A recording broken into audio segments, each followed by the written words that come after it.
खुद को इतना बदल लो कि जमाना तरस जाए तुम्हें पहले जैसा देखने के लिए। ठीक है, एक लड़के की तरह जिसकी पावरफुल स्टोरी अभी आपको सुनाऊंगा। एक लड़का था, वो दिल का बड़ा साफ था, बट उसके साथ एक दिक्कत थी कि वो हद से ज्यादा दूसरों के पास जाता, हद से ज्यादा दूसरों को भाव देता और कई बार खुद का मजाक उड़ने के बाद भी खामोश रहता। इसी वजह से लोग उसका इस्तेमाल करते हैं, उससे काम निकलवाते हैं और उसके इस्तेमाल से काम निकल गया तो फिर उसे दोबारा पूछते तक नहीं।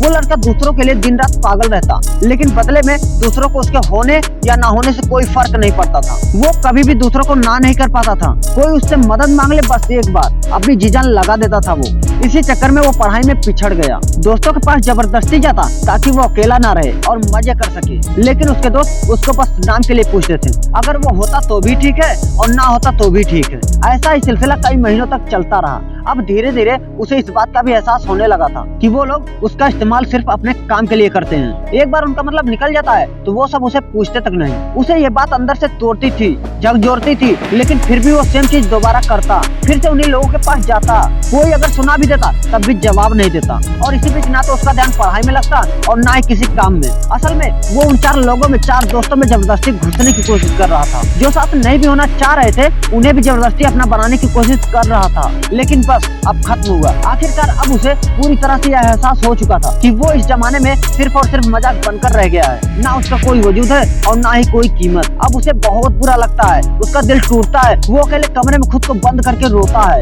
लेकिन अगले दिन से वो सब कुछ बदलने का फैसला करता है। उसे अब इस जमाने में मजाक नहीं बनना, बड़ा इंसान बनना है। वो इतना सस्ता नहीं होना चाहता कि कोई भी कहीं भी आकर उसका इस्तेमाल कर ले, बल्कि वो इतना महंगा बनना चाहता था कि उसका इस्तेमाल करने से पहले लोगों को अपनी औकात याद आ जाए, उन्हें अपनी औकात नापने की जरूरत पड़ जाए। फैसला बवाल था, लेकिन ये बस शुरुआत थी। शुरुआत में इतनी दम दिखाना, इतनी हिम्मत दिखाना उसके लिए थोड़ा मुश्किल था, लेकिन वो करता है। इस बार वह अपने वजूद को मजबूत करने के लिए बड़े फैसले लेता है। अब वो लोगों को दिखना कम कर देता है। उन चार दोस्तों में जहाँ पहले उसकी जरूरत नहीं थी, अब वहीं उसकी कमी खलने लगती है। वो बस अपने काम, अपनी पढ़ाई पर जोर डालता है। फोन को हाथ में रखना बंद कर देता है ताकि कहीं वो भटक ना जाए। अब वो पूरा बदल चुका है। अब कोई उसको किसी काम के लिए बोलता है तो पहले वो अपना काम देखता है। अगर उसके पास पहले से जिम्मेदारियां हैं तो वो सीधा मुंह पर मना कर देता है। वो अब कोई गलती नहीं करता। वो अब दिशा पकड़ चुका था, रफ्तार बढ़ा चुका था। उसने खुद को हर काम में, हर सब्जेक्ट में परफेक्ट कर लिया। जहाँ पहले उसको सिर्फ पास होने तक मार्क्स चाहिए थे,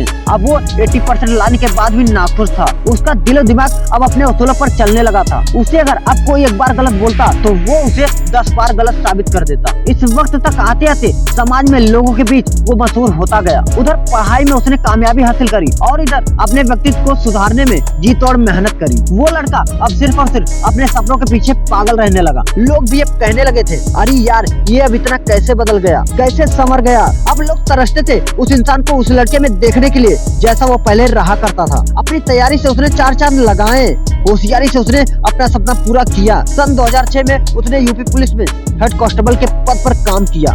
इसके बाद भी वो संतुष्ट नहीं था, वो कुछ बड़ा करना चाह रहा था। फिर उसने यूपीएससी क्लियर करने की सोची और उसने जी तोड़ मेहनत की और उसकी मेहनत रंग लाई। और वो कड़ी ड्यूटी करने के बाद 6 प्रयासों के बाद 14वें साल 29 फरवरी 2019 को यूपीएससी क्लियर किया और एसडीएम के पद पर बैठा। ये कोई कहानी नहीं है दोस्तों, ये एक रियल लाइफ स्टोरी है जो कि यूपी के बलिया जिले के इब्राहिमाबाद गांव की है और उस व्यक्ति का नाम श्याम बाबू है। तो दोस्तों बस इतना कहूंगा कि खुद को इतना बदल लो कि लोग तरस जाएं तुम्हें पहले जैसा देखने के लिए। बदलाव एक दिन में नहीं होगा, लेकिन अगर हर रोज आगे बढ़ोगे, धीरे धीरे ही सही, लेकिन एक दिन बहुत बदल जाओगे। आज से कम 100 गुना ज्यादा बेहतर हो जाओगे। तो बाय बाय, अब मिलते हैं नेक्स्ट वीडियो में।